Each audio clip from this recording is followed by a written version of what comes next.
What's next doesn't happen by accident. It doesn't happen by chance. What's next happens when experience meets expertise, when data meets dollars, and when steel meets earth. What's next happens when the promising work of Pioneer's state-of-the-art research centers meets the unsparing challenges of more than 17,000 on-farm trials. Our ultimate goal is to bring the next seed breakthrough to your fields, because Pioneer isn't just our name, it's our mission. Pioneer. What's next happens here. This RealAg Radio podcast is brought to you by Authority 480 herbicide from FMC. Authority 480 herbicide provides extended activity on the toughest weeds like kochia, wild buckwheat, cleavers, Russian thistle, and many more. See your local retailer today for more information. It's time for RealAg Radio on Rural Radio Channel 147 on Sirius XM.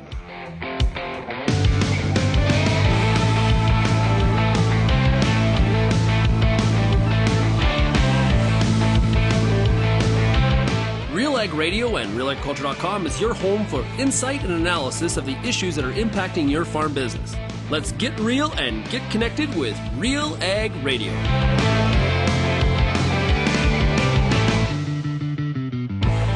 Welcome to RealAg Radio here on Rural Radio 147, Sirius XM. Sean Haney, your host here on this Thursday edition of the show. Thanks so much for making RealAg Radio and Rural Radio 147 a part of your work day. And a big shout out to everybody listening out there, of course, on the RealAg Radio broadcast.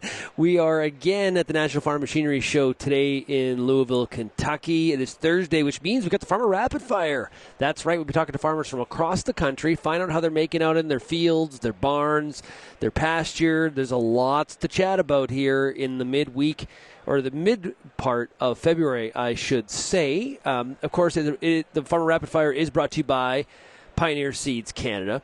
And, listen, Pioneer is a great sponsor of the Farmer Rapid Fire. So highly encourage you to go to pioneer.com/Canada to find out more. For 90 years, Pioneer has developed and tested products to meet your local challenges, with new Optimum Glide canola, Enlist E3 soybeans, to performing corn products and industry-leading traits and technologies to maximize your yield potential. Pioneer's on-the-ground teams can help you get the right products for your fields. And that website, again, is pioneer.com/Canada. U.S. listeners, just stop at pioneer.com. You can go to the Canadian site if you want to, but you can stop at pioneer.com. Okay, who is on the list today? We got Drew Spolstra. He's from Ontario. We've got Mark Houston, who is from Ontario. Tyler Bartmanovich is in Manitoba. Jocelyn Valestuk is from Broadview, Saskatchewan. And today's Pioneer agronomist, it's Chris Olbach. Yes, and I'll be talking about what's happening in Eastern Canada with Chris. So lots to chat about here today on the show. If you have any feedback on today's program, we'd love to hear from you. Send me an email, shaney@realagriculture.com. You can also find us across all the different social media channels, of course. Or if you are so inclined, I would love you to call the RealAg feedback line. The number is 855-776-6147. Okay, let's take a break. When we come back, we're going to get started with the Farm Rapid Fire. We are going to talk to Drew Spolstra first. He is president of the OFA, and he's got a busy week with Canada Ag Day, and I think also he's headed down to Washington, D.C. So we will talk to him next. You're listening to RealAg Radio, Rural Radio 147, Sirius XM, brought to you by Pioneer Seeds Canada. We're joined right now by Philip Korzak. He is the Director of Sales for Western Canada for Vaderstad, based out of Saskatchewan. If somebody's never had a seed hawk in the field before, why would you look at purchasing one? Really, one of the keys that has been to our success that lasted so long is our dual knife seed and fertilizer system. We do believe that we are the most accurate seeding tool in the market for seed placement. And the key component, not only with that seed placement, is also the fertilizer location. But we really feel that the dual knife system with the separation horizontally and vertically is really what's going to ultimately give that crop, especially a small seeded crop and high value crop like canola, easy access to those nutrients very early on and quick emergence. But equally important with that quick emergence is the even emergence. If somebody wants more information on Vaderstad, how do they find it, Philip? You know what? You can go to our website. It's very simple. It's just www.vaderstad.com. The Canola School on RealAgriculture.com is your one-stop shop for everything a canola grower needs. Check out our free video series on YouTube for all the latest in canola agronomy, research, marketing, and more. Don't have time to watch? Download the podcast version of the Canola School on RealAgriculture.com or anywhere you download your podcasts. Stay on top of all things canola with the Canola School on RealAgriculture.com, brought to you by BASF and Invigor Hybrid Canola.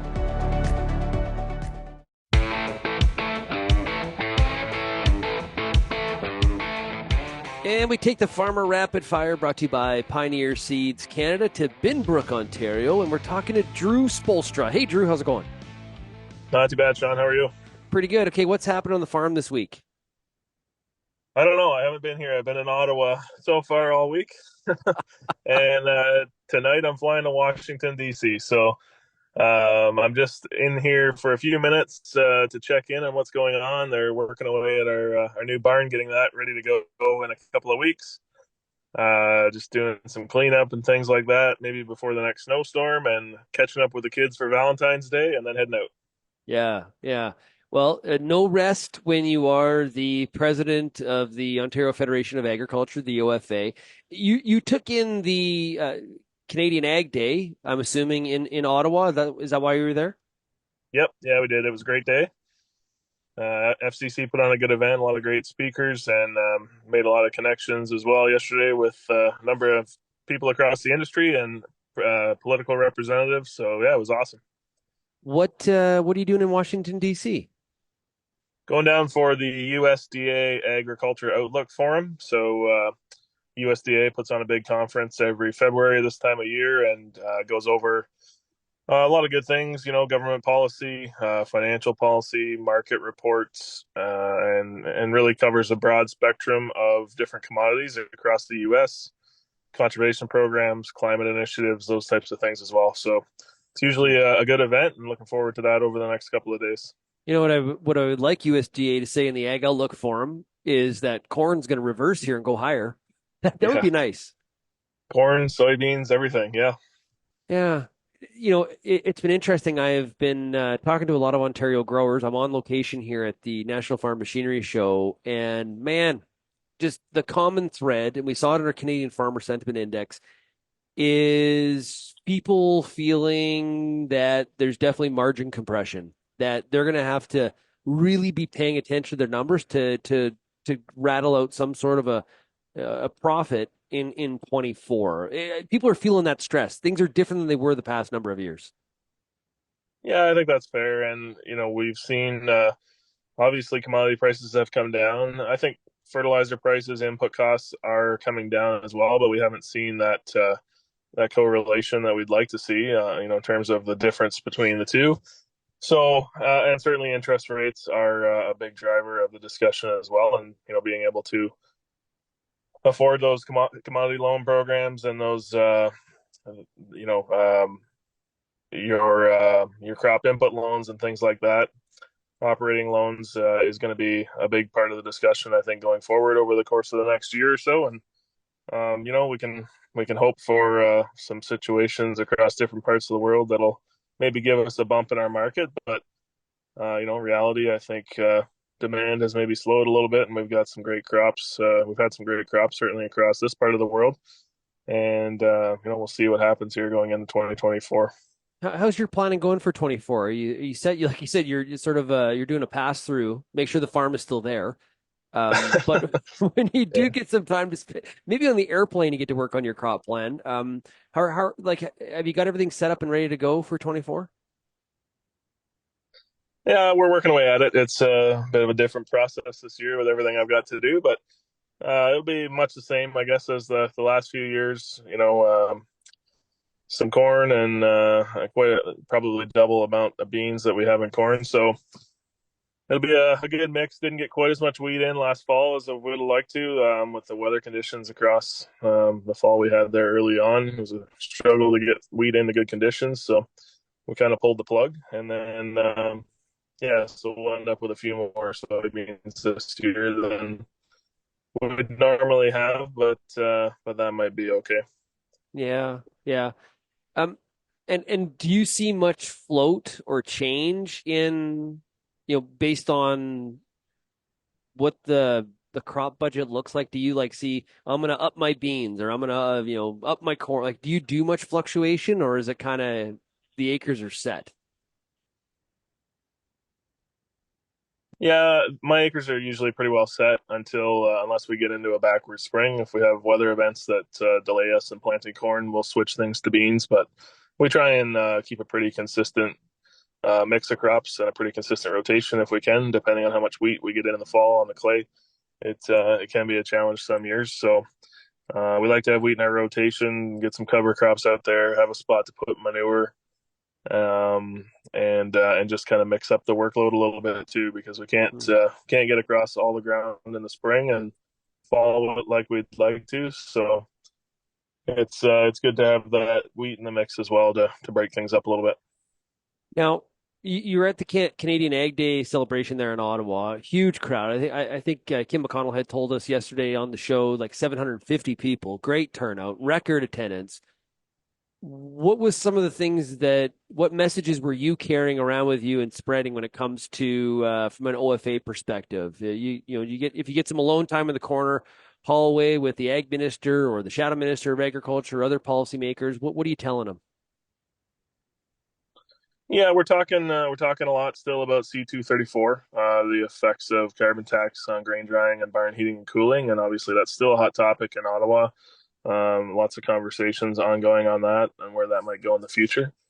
We're talking about cost of production, the impacts of inflation and high interest rates, and the need to continue on the advanced payments program, and see that level of interest-free rate brought back up to $350,000 for a permanent increase. So a lot of our members are concerned about that dropping back to $100,000 this year, and we're hopeful that we'll see some progression on that in the budget upcoming, possibly next month. So having some good conversations with MPs and ministers and agriculture representatives about those things. But yeah, a lot of it's coming down to the costs of things rising for farmers, about market conditions right now, about the limited processing capacity we have across this province for a lot of across this country for a lot of our products that we're trying to get out there.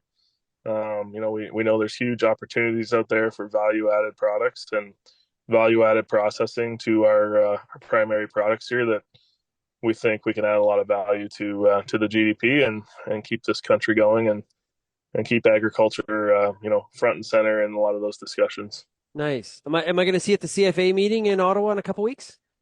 Well, you might, but I'm hoping that's going to be Robot Startup Week here at the Dairy Barn. So, it's been a long process. We've been working at it since June, and I guess if you talk to other people, we're not doing too bad. But for us, we would have liked to have been going a month or so ago.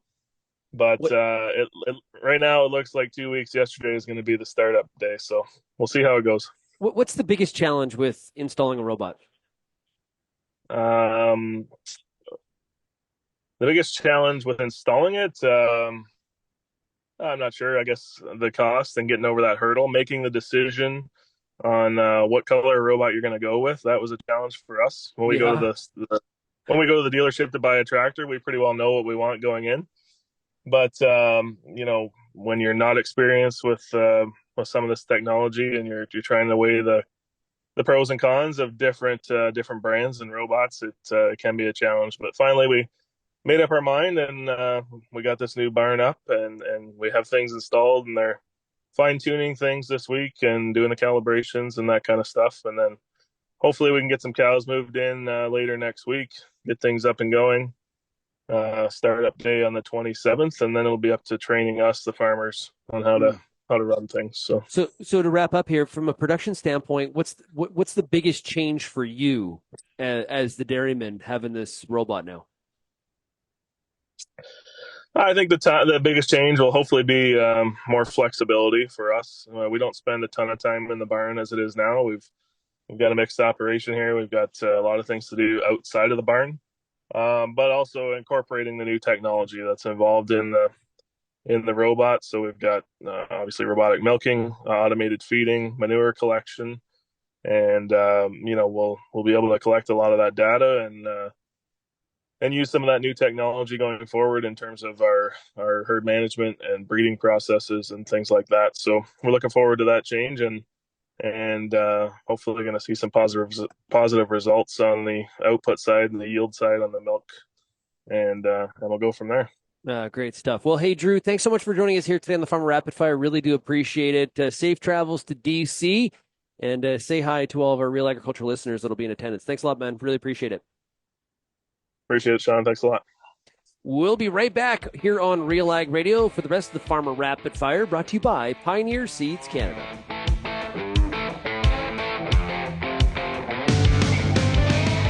Co-op knows your community because we live here too. Our teams are your trusted partners with a range of expertise to help support your entire farm operation. And we're giving back. In the past 5 years, Co-op has invested over $1.1 billion in the prairies through building, upgrading, and expanding local facilities. And we've returned over $1.17 billion to Co-op members in the prairies. Co-op, we're all building something for the future. Here for your farm, here for your family. Learn more at coop.crs/farm. Joining me on the line is Barry Mann. He's the Vice President of Investor Relations for Genesis Fertilizers, and we're talking about an exciting project. So the project is essentially bringing farmers together to create a vertically integrated fertilizer company based on the prairies, and it's to give farmers the opportunity to take advantage of the abundant supply that we have of natural gas, create our own nitrogen fertilizer from that, and deliver it direct to the farm. Investing in this project, a farmer that does, they're still going to pay market price for the product, but they're going to see a benefit in the payback after. Yeah, I think you've pretty well summarized it. With the vertical integration, we're not out to bust the market. It's going to join the market. So yeah, we'll be selling it at market price, but because the farmers are the owners, because they're the shareholders, they just also are going to happen to be the customer. Based on the amount of fertilizer that they use on their farm, the average farmer is taking an ownership stake in the project based on those tons, so that at the end of the day, those profits come back to the farm.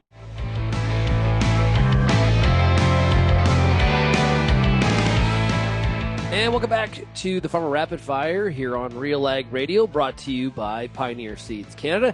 Right now we're joined by Mark Houston of Chatham, Kent, Ontario. Hey, Mark, how's it going? Great. How are you doing, Sean? Doing really good. At the National Farm Machinery Show today, having a great time, enjoying myself, looking at, I'm actually sitting across the aisle here from the big New Holland CR11, the new combine. Have you ordered one of those yet? No, we don't have one of those on order. We decided to go a little smaller than that here in Ontario. Not too many Class 11s yet. Yeah, they keep on building them bigger and bigger. There's no question about that. What kind of combine are you running? We're running a Massey Ferguson right now, but we're nice. Looking at maybe going up to an Ideal shortly. So we'll see. Ooh, okay. So if you get the Ideal, which brand would you put on it? Well, if I could get a Massey brand, I would, but I don't know that AGCO is too keen on letting in the Massey Ferguson stickers out of Europe yet. So it'll probably have to be a Fendt. Oh, okay. There you go. What's happening on the farm this week? Just same old, getting ready, bouncing between farm meetings and trying to stay ahead of a potential storm that might blow in. But it's been a pretty bizarre February so far. Pretty warm, pretty calm. We had some wet weather about a week and a half ago, but even all the snow that melted off, it's disappeared. And I mean, if I was really, really keen and didn't have a calendar in front of me, I'd probably be thinking about doing some tillage right now. It would feel kind of early though, wouldn't it? It's a little early. That's why I wouldn't want to look at a calendar if I was thinking about doing that yet. Yeah. Man, I gotta ask you. I came off of cattle convention, the NCBA meeting. We were down in Orlando and had a really good time. There's some optimism for sure in the beef business. You're in the hog business, and what's going on right now? Loss is still pretty prevalent. Yeah, it's not great. I mean, we're in the same situation we've been in for the last few years, right? We've got a limited number of packers. We've got still a pretty strong supply of hogs on the market.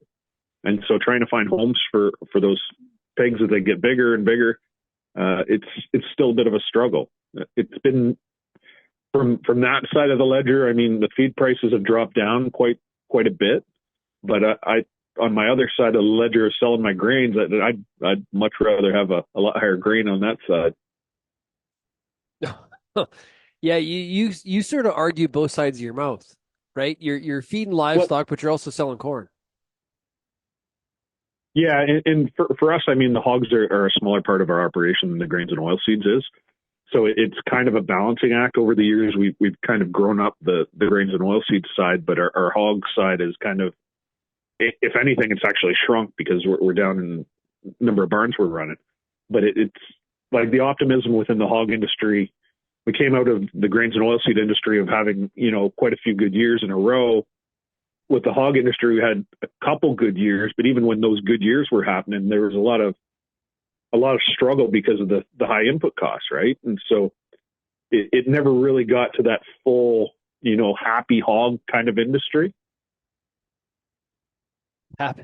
I like how you put that, happy hog. And it feels like when we've had the spurts of profit, they're not sustained, right? Like, and I think that's the hog industry's MO for a long time, right? The challenge with beef is that you've got such a long window before you get those cattle to market that you can have some ebbs and flows before you get there.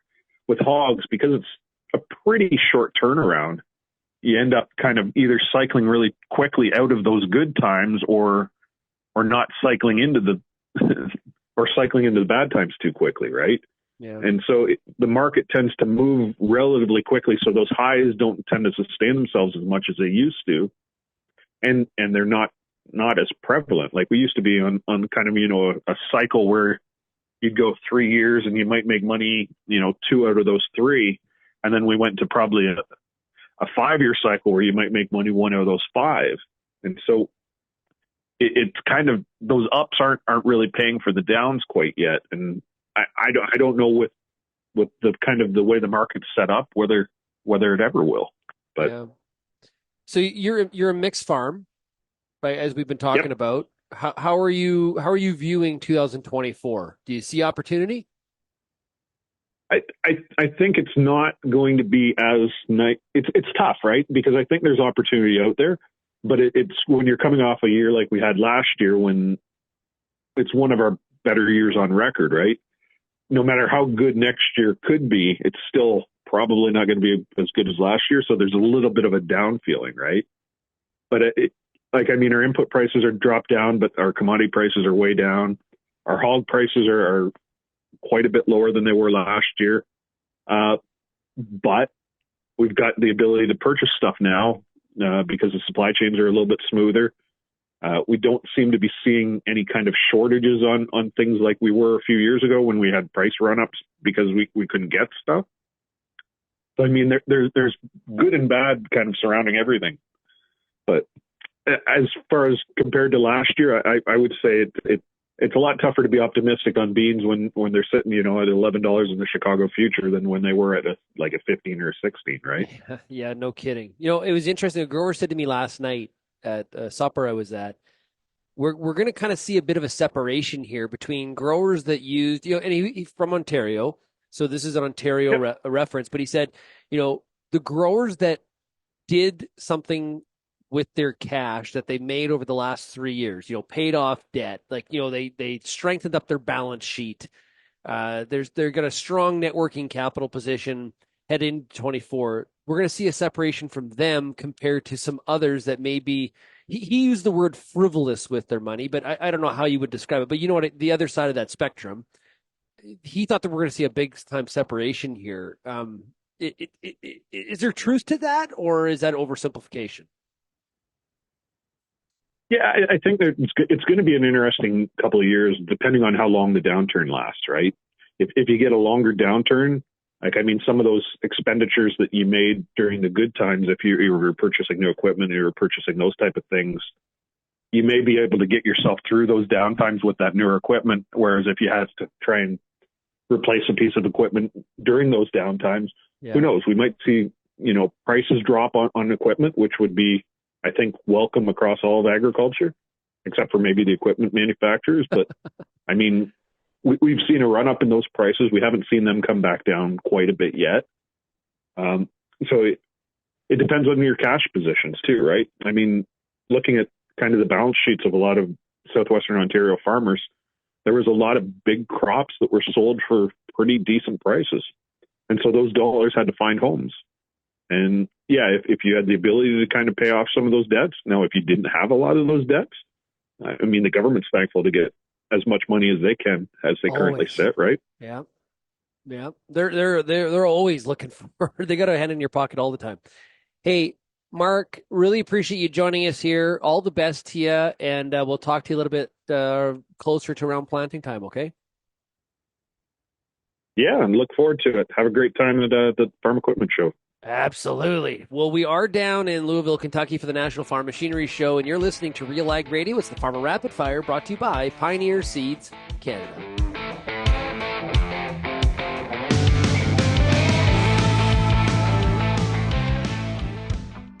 Does your N stabilizer contain an active ingredient load high enough to be agronomically effective?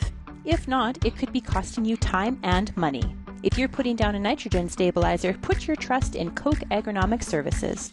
Solutions like Super U, Tribune, and Anvil. Each delivers high active ingredient concentrations that low-rate products just can't match. Compare how imitator products stack up to agronomically effective solutions at defendyourn.ca.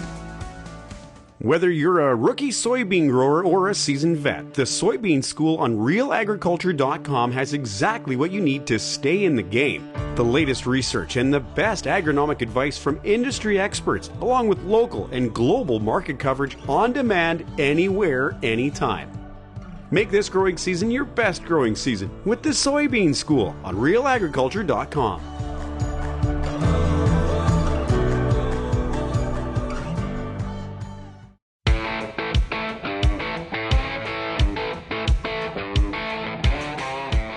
And we continue the Farmer Rapid Fire here on Real Ag Radio, brought to you by Pioneer Seeds Canada. And now we're in Manitoba, and we're talking to Tyler Bartmanovich, and he is from McDonald, Manitoba. Hey, Tyler, how's it going? Not too bad. You, Sean? Good. What are you doing on the farm this week? What are you up to? Personally, I'm not super busy at the farm just because we gutted our house, and we're kind of in the midst of that. Oh, my goodness. Yeah, so that's busy. Right now we're just getting everything kind of cleaned up and tidied up for prime and paint. But farm-wise, we're hauling a little bit of grain, and tomorrow, I believe, we're swapping. We're doing a little bit of tractor maintenance and then putting some new belts on the tractor to get things ready for seeding. Yeah. With the kind of a warm winter for the most part of Manitoba, you probably feel like you're a little bit closer to spring than the calendar says so. Yeah, there's quite a bit of soil showing in between snow here. So, yeah, I don't know. I guess it kind of feels like 2021 where things started melting early in the spring, and there was a couple guys in our area who ended up seeding in late March. Which was for wheat, which was, obviously pretty uncommon. It's usually a month ahead of schedule, but yeah, I don't know. I think everything's kind of sitting good where it is right now, and we just got to wait and see when spring will come. How are you moisture-wise? I think we're okay.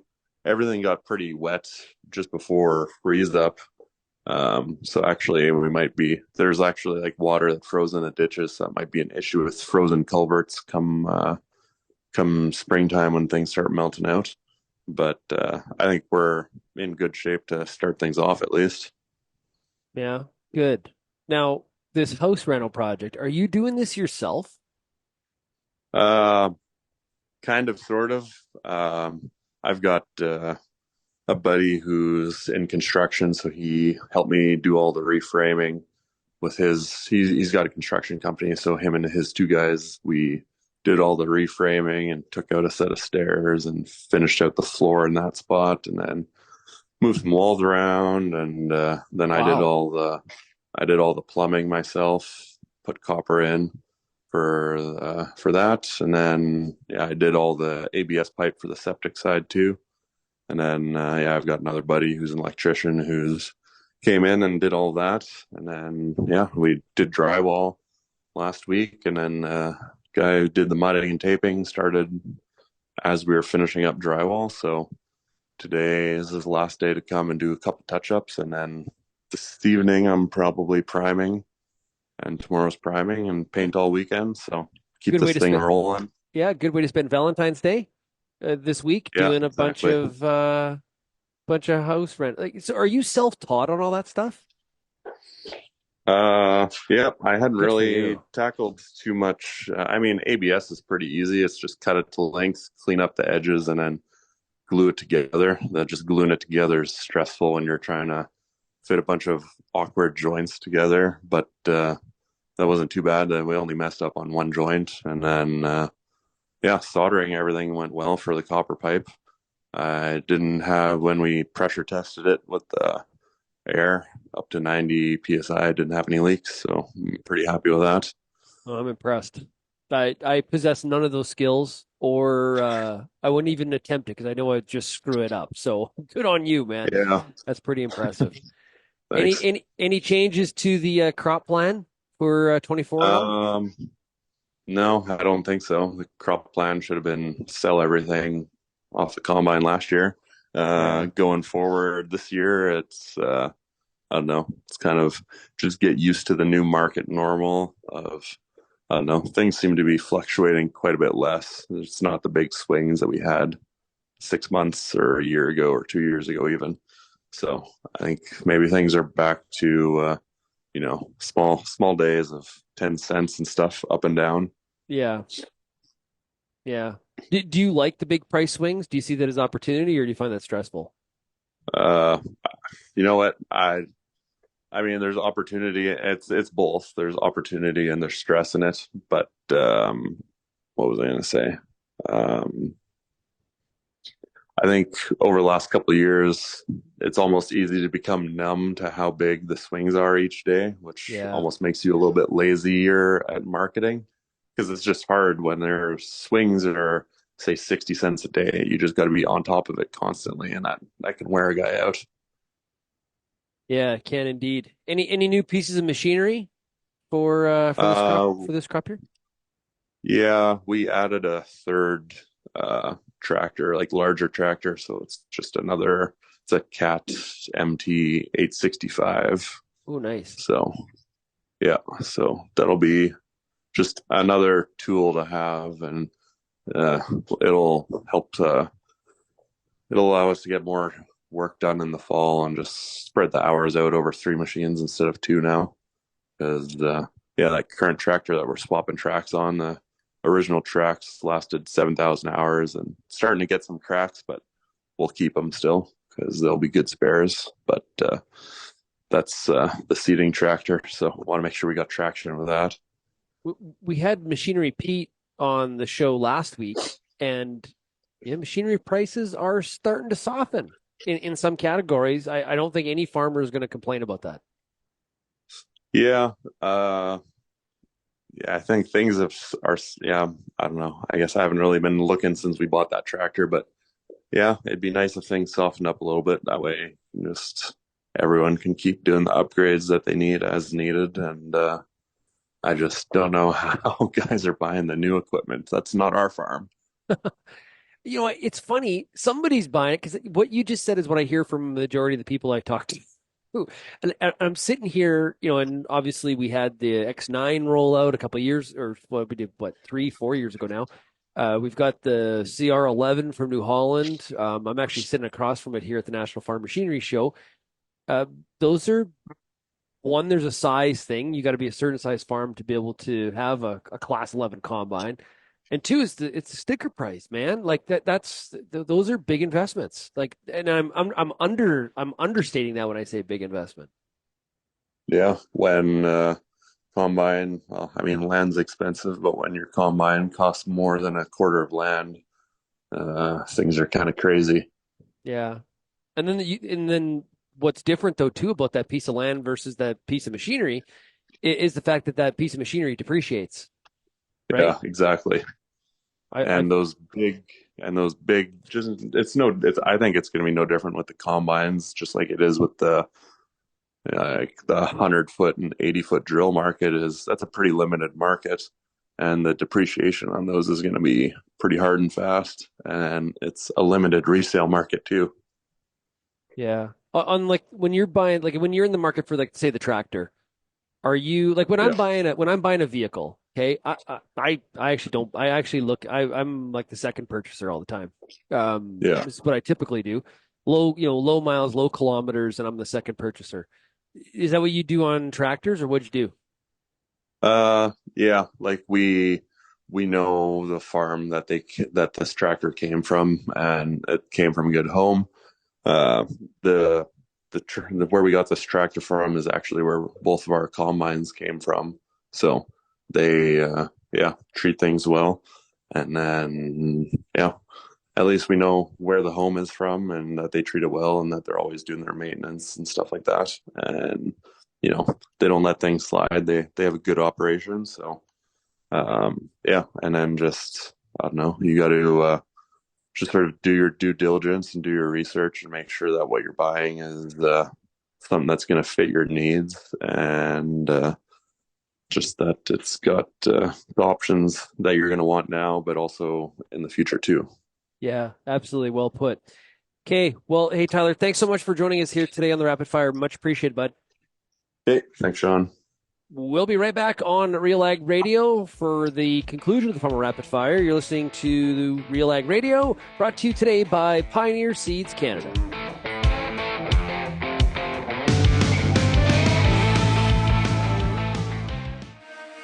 Get all the information you need to keep your pulse crop healthy and profitable with the Pulse School on RealAgriculture.com.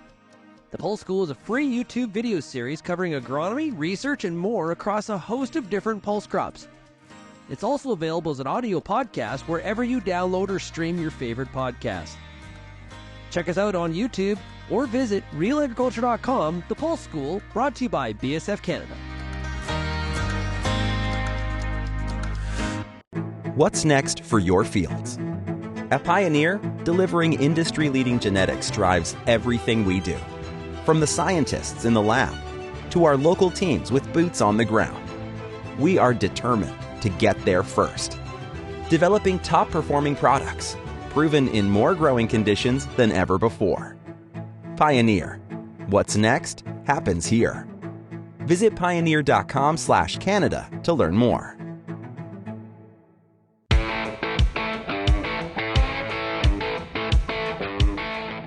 And we take the Farmer Rapid Fire that is brought to you by Pioneer Seeds Canada to Broadview, Saskatchewan. We're talking to Jocelyn Valestuk. Hey, Jocelyn, how are you doing today? Good. How are you doing? I'm doing pretty good. So what's happening this week on the farm and the ranch? Well, we're feeding cows. I guess we just got in now from feeding cows, and we are shipping some calves out. Prices are pretty awesome right now, so that's a really positive thing in the cattle industry. We're hopefully bringing some fertilizer home, and we're just waiting for those prices to creep back up on canola and wheat here. Yeah, hopefully we don't have to wait too long. It's definitely, I think, I wouldn't say caught people off guard, but it's definitely been hard to watch the slow grind lower on a lot of these commodities for sure. Now, you said you're shipping calves. So when do you typically calve? We calve mid-April usually, and this year we tried moving it back ahead a couple weeks because we keep on getting caught with the Colorado lows the last few years and right smack dab in the middle of calving season. So we've had some assistance with that with the RM through the RM. But we'd like to avoid that if possible. It's always kind of a nail biter when you don't know what's going to happen to your calves. Yeah. You mentioned the how the prices have been strong for calves. Indeed. Do you first, before I ask you about cow herd expansion, what's the situation with your grass? What's the moisture situation like? Well, I think we're kind of in a pocket where we get a little more snow, and we were really, really wet last fall, especially during harvest. September and October were really wet for us. So we're actually going into it with not terrible moisture, and we've had decent snowfall. So we have enough grass as well for the cattle that we have, and the conversation is always, how do we use our seeded acres best, and how much feed do we need? And you never know what you're going to yield based on rainfall as well, but we're always kind of building that into our crop plan as well, since we're a mixed farm. And looking at returns, and we're really sharpening that pencil this year, especially on the grain side of it, and looking at the cattle side. And for the first time in a very long time, it's looking even a little bit better than the grain side. So that's kind of interesting to see. Isn't that kind of nice to be able to say that?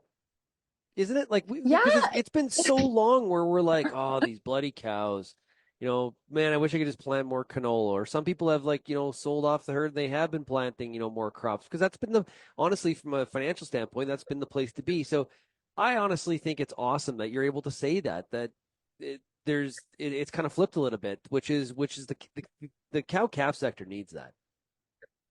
Yeah, and honestly, it's almost hard to kind of change your mind about it because for so long you're like, oh man, like how long are we going to do this for? And cattle are a bit stressful, and they're a lot of extra work, and they get out in the middle of harvest, and it's a bit extra. So that's always the conversation for stress wise. Do we need the cattle or not? But now it's really hard to kind of switch your mind around into thinking, okay, we might need these cattle to get us through this year if we experience a drought, or if the prices drop anymore. So it's definitely a different type of year, and there's a bit of eating crow maybe going on over here, but that's okay. I think it's really positive for the beef industry, and it's about time.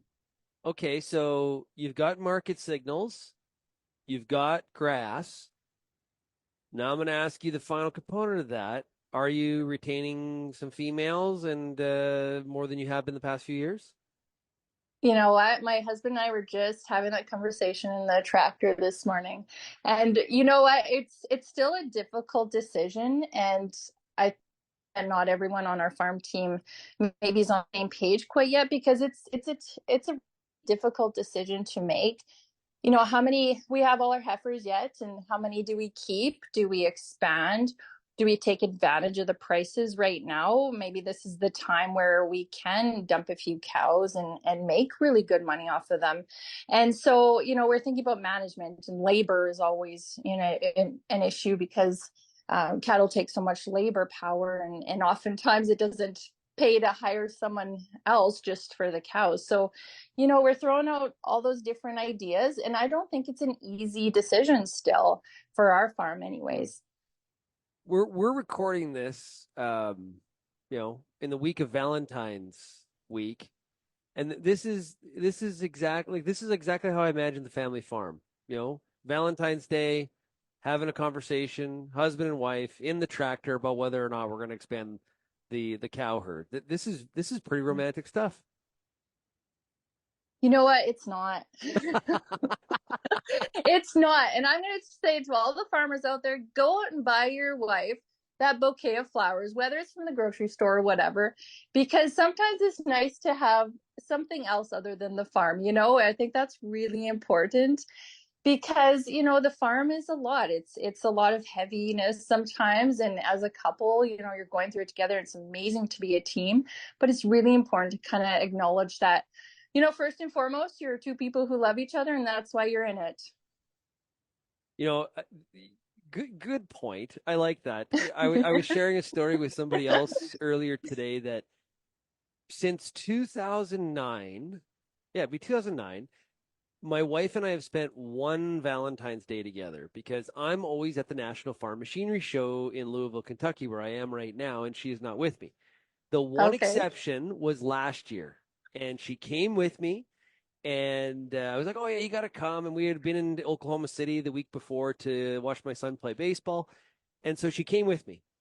And on Valentine's night, instead of going out for that supper that you talked about and maybe getting her some flowers, I took her to the tractor pull. Well, long story short, she didn't come with me this year. Oh. and the person I was telling the story to said, Well, there you go, you idiot. That's that. Like, Yeah. do you not know any better? Like men, and her response was, "This is my friend." She says, "Men are clueless."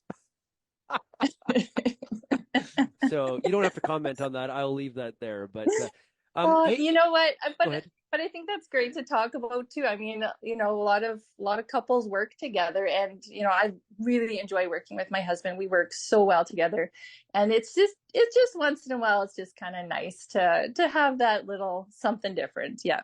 Yeah, absolutely. So as you look ahead here to 2024, are you feeling optimistic? How are you feeling about the year ahead? Yeah, well, I don't know. I'm always optimistic, and I'm always excited about the crop planning. And I think that sharpening our pencil this year is a good practice as business managers, and to really kind of take a really hard look at what risk we're really in, and where, how far we've come to not be in as much debt as we could be. And I think it's really important to look back and realize how well we've done, but also that, there's still going to be challenges every year, and we don't know what they're going to be. So I'm still thinking that it's going to be a pretty good year. I think that we got some good moisture coming into the spring, and we got our crop plan all set. And I know sometimes we make last minute changes, but I think we're all really excited about this spring. Great stuff. Well, really appreciate you joining me here. Have a great spring. Good luck with that decision, Jocelyn, on what you're going to do with this cow herd. All the best to you. Thanks so much. Thank you so much. Have a great day.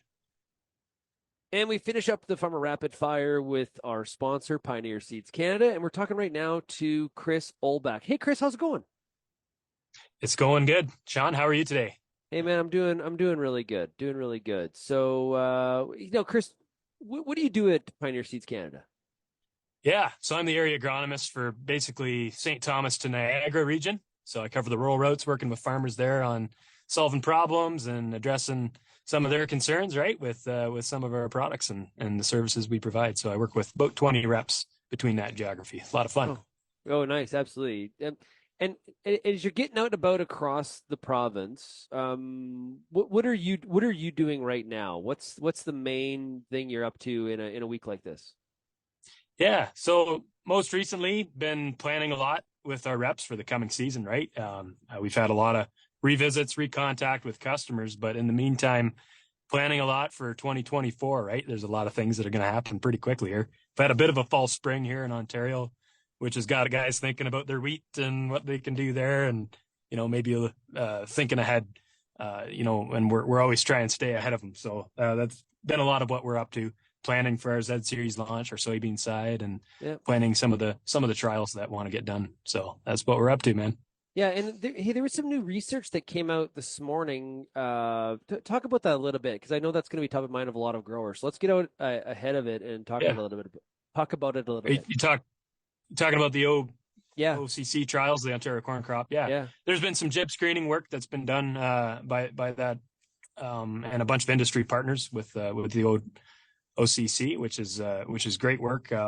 Looking at gibberella, ear rot, and dawn testing for dawn. So they've been doing some screening efforts over the last, I think, since 2019. So that's just come out, create a bit of buzz on the subject again, which is always top of mind for a lot of producers, especially after 2023. So it's been part of the planning I was mentioning too. Is we have a big effort on that side with our Pioneer reps and the customers they operate with, and we've been doing a bunch of screening in the field as well that supports that work too. Just trying to understand that side of the business and the impacts that jib can have. So it's been top of mind for a lot of producers, especially after 2023. So now, what did the report tell us? Which hybrids perform better, or how the jib is impacting the crop and the yield? Talk about it a bit more. Yeah, it's been basically a risk assessment, right? Insofar as genetics is related to it, is kind of one thing it's trying to provide, and one thing we've tried to provide for quite some time. So that's what it's going after, right? Like, I think there's other components to hybrid selection for sure, but jib is top of mind, and vomitoxin levels are top of mind for a lot of Ontario producers just in the Great Lakes region.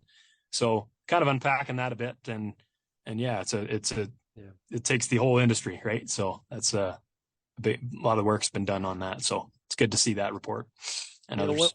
One thing I've been hearing this week, I've been down at the National Farm Machinery Show in Louisville, Kentucky, and talking to U.S. growers, talking to growers from Ontario. Definitely one of the biggest things I've been hearing, and this is no secret, they're not exposing some sort of big secret here. People are looking at tighter margins. And growers continue to tell me that, it's people this is when you kind of got to really pay attention to what you're doing and you're in the field. And of course, when we're on the computer and crunching some of those numbers, is that what you've been kind of hearing from growers as you're talking to them? For sure. Yeah. A lot of discussion around what rotation strategy they're going to employ this year and I think that's driving a lot of the discussion, other opportunities in terms of how they can squeeze a little bit more out of each dollar they're investing, right? Which is important for sure. A lot of discussion around that. Things like wheat, right? When you start seeing it start green up, right? What are some of the things we can plan for in terms of pushing the envelope, right? I'm sitting in front of I was just about to go sample some for the yield enhancement network, right? And things like that, right? Got to continue to push the performance you can get out of the acres that you have, right? And a lot of discussion around that for sure. So feeds into our planning. Yeah, and that fall spring you talked about, it really can get us a little bit itchy to spring's coming, it's coming. But we look at the calendar and we're like, okay, slow down here a little bit. And of course, when we're talking about row crop, soil being fit is such a big, piece of getting started. It's not like, spring wheat where we can, do some frost seeding and ultra early seeding and things like that. When it comes to corn and beans, we got to make sure that we're going at the right time. And it's not yet. We're a ways away. It's a ways away. Yep. Yeah. But it gets people thinking, right? It's funny. We drive out with customers yesterday and just seeing how dry the fields are starting to become for Ontario, which is, a little atypical for this time of year. So gets people thinking, but it's step back, take a breath and have a plan with the people that are around you and are part of your business is important for sure. Yeah. So that's the stage we're at. Yeah, and one of the things I've heard a lot from growers is lack of snow, and the first thing that comes up is like I can't do any sledding and snowmobiling.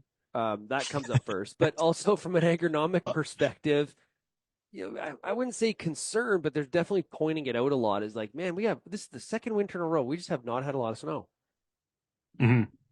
Yeah, it's it's less than we're accustomed to. I think when you think about where we live, but I think that's, got growers thinking about their wheat crop a little bit, right? And of course you don't know till you know, but those kinds of things, right?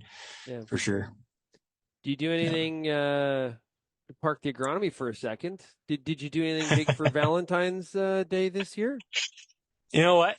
My wife, she's a nurse just in Woodstock Hospital there, and so she's been quite busy this week picking up shifts, and it's good. But so far I just had a nice morning driving my daughter to my in-laws for daycare for the day. So she's about just over one. So she's my Valentine for today. Yeah. Well, we're similar. I'm at the National Farm Machinery Show. My wife's not here. So we're both, we're both doing about the same. So, hey, really, really appreciate you joining me here today. Fantastic stuff, Chris. Keep up the great work, and we'll talk to you a little bit later on in the growing season. Okay. Thanks, Sean. Thank you for your time. Well, as we breeze through mid-February, we continue to have a busy time on the farm, in barns, and in the pasture on the ranch, as we just heard. So fantastic stuff. Really appreciate all the farmers stepping up. And a big shout-out to everybody out there at Pioneer Seeds Canada for supporting RealAg Radio and the Farmer Rapid Fire. Thanks, everybody, for getting real and getting connected with RealAg Radio, and we'll chat again with you again tomorrow. Cheers, everybody. Thank you for downloading this episode of the RealAg Radio podcast, brought to you by Authority 480 herbicide from FMC. Authority 480 herbicide delivers outstanding control of the toughest broadleaf weeds in wheat, pulse crops, flax, mustard, and more. See your local retailer today for more information.